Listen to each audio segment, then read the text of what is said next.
Sir मैं नाहर सिंह राजपूत समाज से हूँ। सर कहाँ से आए हैं आप? सर मैं ग्राम बागनी तहसील मैदपुर जिला उज्जैन मध्य प्रदेश का रहने वाला हूँ। सर क्या काम करते हैं आप? मैं सर पेशे से अध्यापक हूँ, गवर्नमेंट की सर्विस करता हूँ, मध्य प्रदेश गवर्नमेंट की। सर संत रामपाल जी महाराज जी से आपने नाम दीक्षा कब ली? सर मैंने संत रामपाल जी महाराज से अप्रैल 2014 में बरवाला आश्रम में नाम दीक्षा ली थी। सर आपने बताया कि आप पेशे से एक अध्यापक हैं, आप पढ़े लिखे हैं सर, लेकिन सर कुछ लोगों का ये मानना है कि जो श्रद्धालु संत रामपाल जी महाराज से जुड़ते हैं वो अंधभक्ति के तहत जुड़ते हैं। और ये बात कहाँ तक सही है सर? सर ये बात ऐसी है जैसे कि एक बच्चों के बारे में हम बात करते हैं, ऐसे लोगों ने हमारे बारे में गलत धारणा बना रखी है। क्योंकि संत रामपाल जी महाराज से जुड़ने वाले जितने भी लोग हैं सब बहुत अच्छी आत्मा है और समझदार लोग जुड़े हुए हैं। यानी जो अंधभक्ति वाली बात तो इसमें है ही नहीं। क्योंकि हमारे जो सदगुरु जी रामपाल जी महाराज है उन्होंने सारा ज्ञान प्रूफ करके बताया है हमारे हिंदू धर्म के समस्त धर्म शास्त्रों में, और अन्य जितने भी दुनिया के जो धर्म है सभी में उनके जो पवित्र ग्रंथों में प्रूफ करके बताया। तो अंधविश्वास की कोई बात नहीं होती सर। सर संत रामपाल जी महाराज जी से दीक्षा लेने से पहले आप क्या भक्ति साधना करते थे? सर मैं सर्वप्रथम संत रामपाल जी महाराज से जुड़ने से पहले हिंदू समाज में जितने भी देवी देवता हैं, माता जी है, इन सब की भक्ति करता था। और उसके बाद मैं धीरे धीरे मेरे पिताजी चूँकि राधा स्वामी से जुड़े हुए थे, तो राधा स्वामी हमारे पिता पढ़े लिखे थे, गांव में थे और पुस्तकें सारी हमारे घर में होती थी, तो मैं राधा स्वामी की सारी पुस्तकें पढ़ा करता था। तो धीरे धीरे मुझे ये बात पता चली कि ये जो ब्रह्मा विष्णु महेश और राम और कृष्ण है इनसे ऊपर कोई निराकार शक्ति बताते हैं राधा स्वामी में। तो जिज्ञासा बढ़ी कि यार इनसे बड़े कोई भगवान है तो अपन उसकी भक्ति करते हैं। तो फिर मैं राधा स्वामी की नाम दीक्षा के लिए जो है बार बार लाइन में लगता रहा और फॉलो करते रहे। उसके बाद सन 1999 में डेरा व्यास से जो है मुझे प्रथम बार गुरविंदर सिंह जी महाराज से दीक्षा प्राप्त करी मैंने। सन 1999 से नाम दीक्षा लेने के बाद में सन 2013 के एंड और अप्रैल 2014 के पहले तक में राधा स्वामी से जुड़ा रहा और उनकी भक्ति करता रहा। सर करीब आप राधा स्वामी पंथ से 14-15 साल तक जुड़े रहे और आपने उनकी बताई हुई भक्ति की। सर ये भक्ति करने से आपको क्या लाभ हुए? सर लाभ तो क्या है कि वैसे भी हमारे पूर्व जन्मों के कर्मों से जो पूर्व जन्म के संस्कार थे उस आधार पे मिलते थे, लेकिन हमें ये पता नहीं था कि ये लाभ हमें मिल कैसे रहे। हम यही समझते थे कि राधा स्वामी जी की जो भक्ति 5 नामों की भक्ति बताई थी उस आधार पे हमें सब, जैसे मेरी जॉब मिली मुझे पढ़ने के बाद अच्छी बढ़िया जॉब मिल गई, घर का जो है दाना पानी अच्छा चलता है, 2 वक्त की रोटी मिल जाती है, तो हम ये समझते थे कि जो बाबा जी हैं गुरविंदर सिंह जी महाराज इनके द्वारा बताए नाम दीक्षा से ही हमें फ़ायदा हो रहा था। असल में ये बात नहीं थी। ये बात तो हमें बाद में पता चली कि हमारे पूर्व संस्कारों से ये सब मिलता था और हमें संत रामपाल जी महाराज ने सब प्रूव करके बताया, तब हमें पता चली ये बात। गुरविंदर सिंह जी से नाम दीक्षा लेके जो भक्ति कर रहा था उसमें मुझे बहुत सारी हानियाँ हुई। जैसे मेरा एक्सीडेंट हुआ था, मैं जब 12th क्लास में था तो मेरा एक्सीडेंट हुआ था, मेरा बायां पैर मैंने गंवा दिया, मतलब एक्सीडेंट में पैर फ्रैक्चर हो गया। उसके बाद 2-3 बार और एक्सीडेंट हुए, यानी मैं मरते मरते मालिक ने कैसे बचा दिया ये समझ नहीं पा रहा हूँ मैं। उसके बाद में सारे जो है परिवार में छोटे मोटे नुकसान होते रहते थे और यहाँ तक कि कुछ पता ही नहीं चला कि सबका मालिक है कौन। भक्ति करते करते मतलब धीरे धीरे हमारा नुकसान भी हुआ। जैसे एक्सीडेंटली बहुत बड़ी होती है, हमारे 3-3 4-4 सर ऑपरेशन हो चुके हैं, कमर का ऑपरेशन हुआ, पैर का ऑपरेशन हुआ, ऐसी बहुत सारी दुर्घटनाएं हमारे साथ हुई। सर आपने बताया कि आप राधा स्वामी पंथ में भक्ति कर ही रहे थे, फिर आप संत रामपाल जी महाराज जी के शरण में क्यों आया? जी ये एक ऐसी बात है कि हमें जहाँ जिस स्टाफ में मैं सर्विस करता था वहाँ पर एक सर पहले से ऑलरेडी संत रामपाल जी महाराज से जुड़े हुए थे। उन्होंने मुझे ज्ञान गंगा का एड्रेस दिया, हमने SMS द्वारा ज्ञान गंगा मंगाई और संत रामपाल जी महाराज का सत्संग उसी समय से हमने देखना 2013 से शुरू कर दिया। लेकिन हमें क्या है कि हमारे रोम रोम में राधा स्वामी समाया हुआ था और हमने एकदम देखते ही सत्संग को बिल्कुल रिजेक्ट कर दिया कि संत रामपाल जी महाराज तो सिर्फ धर्म ग्रंथों की और दूसरे गुरुओं की निंदा करते हैं। तो हमने सोचा कि ये कैसे गुरु हो सकते हैं, भाई ये तो निंदा करते हैं, जबकि हमारे इधर बताया था कि कोई संत किसी की निंदा नहीं करते, तो ये संत कैसे हो सकते हैं। लेकिन धीरे धीरे हम जब लगातार सत्संग सुनते रहे, कसक बराबर परमात्मा की बनी हुई थी, तो हमें पता चला कि ये जो बता रहे हैं यही सत्य है। फिर हमारे पिताजी को मैंने ज्ञान गंगा पुस्तक दी, उन्होंने पढ़ा, तो वो कम से कम 6 महीने तक बिल्कुल सुन्न हो गए कि मैं जमाने को क्या जवाब दूंगा, क्योंकि बचपन से मैं राधा स्वामी में लगा हुआ, मतलब 50 साल तक भक्ति करी उन्होंने भी, और अब जाके मैं इधर आऊँगा तो लोग क्या कहेंगे। जमाने के डर के कारण वो 6 महीने तक तो बिल्कुल दीक्षा लेने नहीं आए, लेकिन बाद में जब देखा कि ये मोक्ष यदि पाना है तो आना ही पड़ेगा, फिर उन्होंने सारे प्रमाण देखे और उसके बाद तुरंत वो भी हमारे साथ जो है बरवाला आए, नाम दीक्षा ली संत रामपाल जी की शरण में। हमारा 15-16 सदस्य का परिवार है, माता पिता भाई और पूरा हमारे वाइफ बच्चे सब जो है संत रामपाल जी महाराज की शरण में आ गए हैं। सर जब आप राधा स्वामी पंथ में थे, आपको वहाँ क्या मंत्र दिए गए थे? सर राधा स्वामी पंथ में वो 5 नाम की महिमा बताते हैं और वही 5 नाम दिए थे जो उनकी परंपरा में चले आ रहे थे। उसमें उसका लिंक ऐसा है कि ज्योत निरंजन ओमकार ररंकार सोहम सतनाम, ये 5 नाम दिए गए थे। लेकिन हमें यह नहीं पता था कि ये 5 नाम मुक्ति के हैं, क्योंकि उन्होंने मुक्ति के बताए थे, लेकिन जब प्रमाण हमारे संत रामपाल जी महाराज गुरुदेव जी ने बताए तो पता चला कि ये 5 नाम काल के हैं। तुलसी साहिब की घट रामायण भाग 1 में गुरुजी ने क्लियर बता दिया कि भाई ये 5 नाम तो काल के हैं।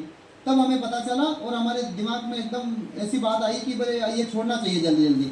तो उसी समय में संत रामपाल जी महाराज का प्रवचन सुनते सुनते हमें पूरा ज्ञान हो गया कि यही पंथ सच्चा है और यही एक ऐसे सच्चे सद्गुरु है जो बिल्कुल मोक्ष तक ले जा सकते हैं। सर आपको राधा स्वामी पंथ के ज्ञान में और संत रामपाल जी के पंथ के ज्ञान में आपको क्या भिन्नता नजर आई सर? सर बहुत बड़ी भिन्नता है, जमीन आसमान का अंतर है, क्योंकि राधा स्वामी में हमें ऐसा ज्ञान बताया, ऐसी पट्टी पढ़ाई हुई थी कि वहाँ बताते थे कि हम मंजिल 8वीं की भक्ति करते हैं। ये जो 5 नाम बताते हैं वो कि हम 8वीं मंजिल की भक्ति करना है हमें। जो राधा स्वामी धाम सबसे ऊंचा धाम बताया गया था, और ये जितने भी अवतार हुए हैं, रामकृष्ण के अवतार हुए, जितने चारों वेद गीता बाइबल जितने धर्मशास्त्र हैं, ये तो पहली मंजिल से उत्पन्न होते हैं। तो भाई पहली मंजिल की अगर भक्ति करेंगे तो हमारा मोक्ष नहीं होगा, हमें तो मंजिल 8वीं की करनी है। तो हमारे अंदर ऐसी भावना हो गई थी कि हम किसी धर्मशास्त्र की न माने, किसी शास्त्र को न पढ़े और किसी बात को न माने, क्योंकि अगर इनमें फंस गए तो हमारी मुक्ति नहीं होगी। तो सर जी हम जो है संत रामपाल जी महाराज का जो सत्संग हमने सुना, उसके बाद हमें पता चला कि हमें कितना बड़ा मूर्ख बनाया जा रहा था, क्योंकि उन लोगों ने एक ऐसी सिस्टम बनाया था कि कोई भी हिंदू धर्म के लोग उस सत्य को न जान पाए जिसमें उनकी मुक्ति होना है। तो हमारे चारों वेदों को रिजेक्ट कर दिया, पवित्र भगवत गीता को रिजेक्ट कर दिया, 18 पुराणों को रिजेक्ट कर दिया उनने, और यहाँ तक कि एक अंध भक्ति ऐसी बताई, और जितने भी लोग जुड़े हैं बेचारे ऐसे फंस गए हैं कि उनका कहीं भी अंत निकलना बहुत मुश्किल है। हम हमारे भाइयों को खूब कोशिश करते हैं उनको निकालने की, लेकिन वो मानने को तैयार नहीं होते हैं, क्योंकि एक 8वीं मंजिल का ज्ञान उनको बता रखा है, वो धर्मशास्त्र उन्होंने रिजेक्ट करे हुए हैं। लेकिन हमारा प्रयास लगातार रहता है कि उन लोगों को कैसे सत्य पर लाएं और सच्चाई उनको बताएं, ये हम लगातार कोशिश करते रहते हैं। सर आप 14-15 साल से राधा स्वामी पंथ में जुड़े हुए थे, लेकिन अभी भी जो श्रद्धालु हैं वहाँ पर जुड़े हुए हैं, और कहीं ना कहीं उनका ये भी मानना है कि हमारे गुरु जी के पास बहुत सारी संगत आती है, जिससे उनका ये भी समझना होता है कि हमारे गुरु जी पूर्ण संत हैं। आप उन्हें क्या कहना चाहेंगे?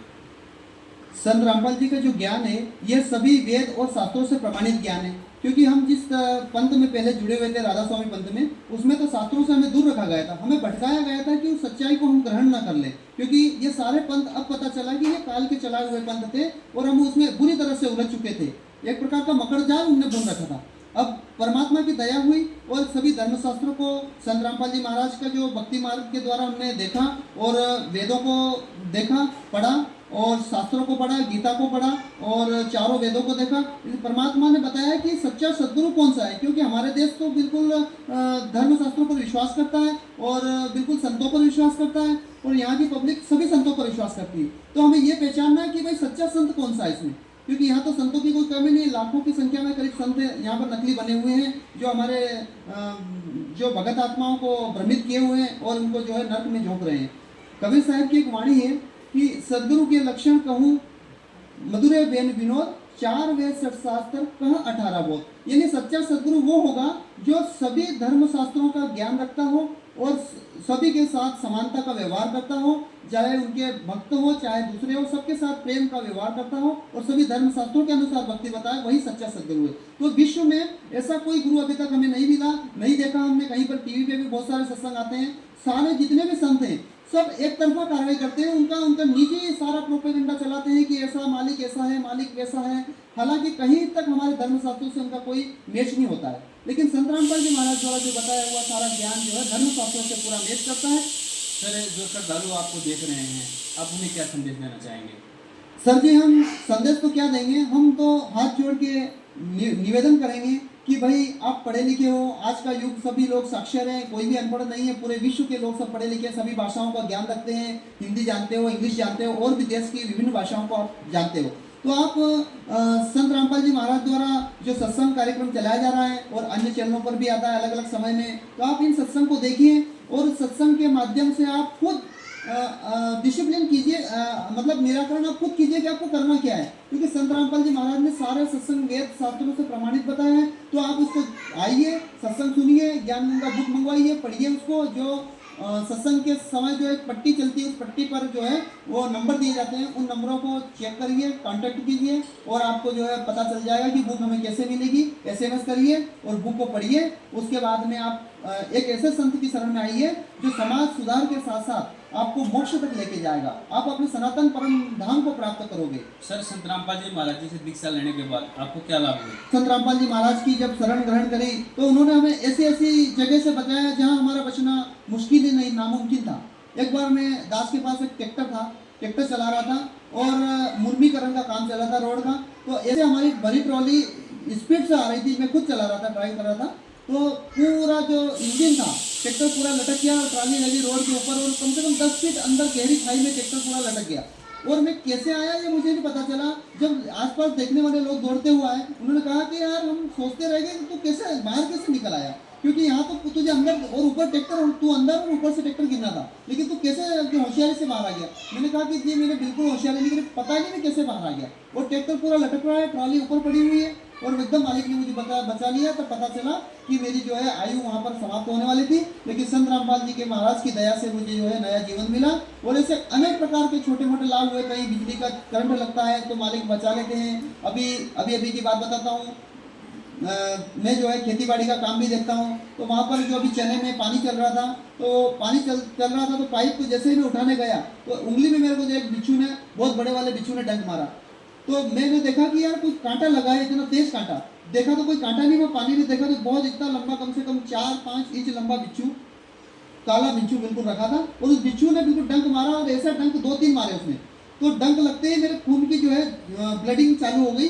तो मैंने संत रामपाल जी के महाराज द्वारा दिया हुआ जो सतनाम था उसका सुमरण करा और धीरे धीरे वो जो है जो समस्या हो रही थी जहर की, धीरे धीरे पूरी खत्म हो गई। और यहाँ तक कि मैंने किसी को फोन करके भी घर पे नहीं बताया कि मुझे बिच्छू ने काट लिया, क्योंकि बताऊंगा तो वो घबराएंगे। तो किसी को बताया नहीं। और पूरी तरह से मैंने पानी तोड़ा, 1-1.5 घंटे तक खेत में रहा गीले में। उसके बाद में आराम से घर आया। घर आने के बाद परमात्मा की बिल्कुल सुबह तक पता भी नहीं चला कि मेरे को बिच्छू काटा था।